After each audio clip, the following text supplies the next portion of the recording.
V2 salmon seeria, uus seeria V2 ritvades, on tavaline salmon ja on salmon wobbler. Wobbleri puhul siis kasutatakse valdavalt lõhewobblereid sellega püügiks ja salmoni puhul on niisugune multifunktsionaalne.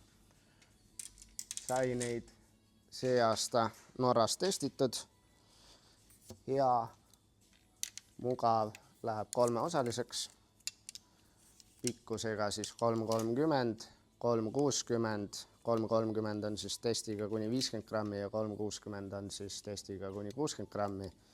Eesti mõistes võib-olla kuskil suuremate jõgede peale ja kasutada Narva, ma ei tea, Jägalas, paremal juhul ka kuskil Pirital.